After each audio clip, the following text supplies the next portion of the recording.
November 15 മെത്രാനും വേദപാരംഗതനുമായ മഹാനായ വിശുദ്ധ ആൽബർട്ടിന്റെ തിരുനാളിൽ ആഗോളസഭ. പ്രസിദ്ധനായ വിശുദ്ധ തോമസ് അക്വീനാസിന്റെ ഗുരുവാണ് സമകാലീനർ തന്നെ മഹാൻ എന്ന് സംബോധന ചെയ്തിട്ടുള്ള ആൽബർട്ട്. അദ്ദേഹം സ്വാതിയ എന്ന സ്ഥലത്താണ് ജനിച്ചത്. പാദുവ സർവകലാശാലയിൽ പഠിക്കുമ്പോഴാണ് അദ്ദേഹം പുതുതായി ആരംഭിച്ച ഡൊമിനിക്കൻ സഭയിൽ ചേർന്നത്. ആരംഭകാലത്ത് ആൽബർട്ട് പഠനത്തിൽ പിന്നോക്കമായിരുന്നു. എന്നാൽ ഭക്തനായ യുവാവ് ദൈവമാതാവിന് തന്നെ സമർപ്പിച്ച് പഠനം തുടർന്നു. ആ ദിവ്യാംബികയുടെ സഹായത്താൽ പഠനത്തിൽ ആൽബർട്ട് വമ്പിച്ച വിജയം വരിച്ചു. സാർവത്രിക വിജ്ഞാന ഡോക്ടറായിട്ടാണ് അദ്ദേഹം അറിയപ്പെട്ടിരുന്നത്.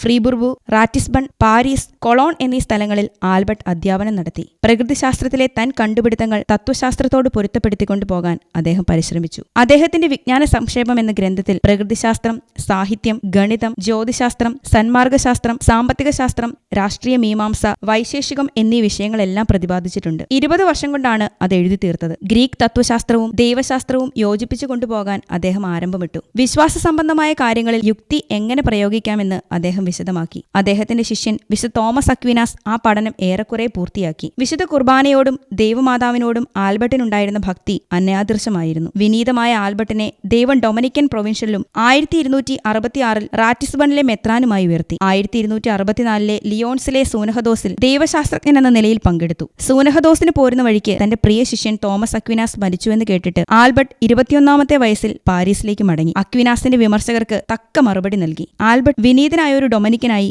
എന്നും ജീവിച്ചു. കാൽനടയായിട്ടാണ് യാത്രകളെല്ലാം ചെയ്തത്. ശിശുസഹജ വിശ്വാസവും ദൈവസ്നേഹവും അവശസ്നേഹവും അദ്ദേഹത്തിൽ അലങ്കൃതമായിരുന്നു. 74ാമത്തെ വയസ്സിൽ അദ്ദേഹം ഈ ലോകത്തോട് യാത്ര പറഞ്ഞു. വിശുദ്ധ ആൽബർട്ടെ, ഞങ്ങൾക്ക് വേണ്ടി പ്രാർത്ഥിക്കണമേ.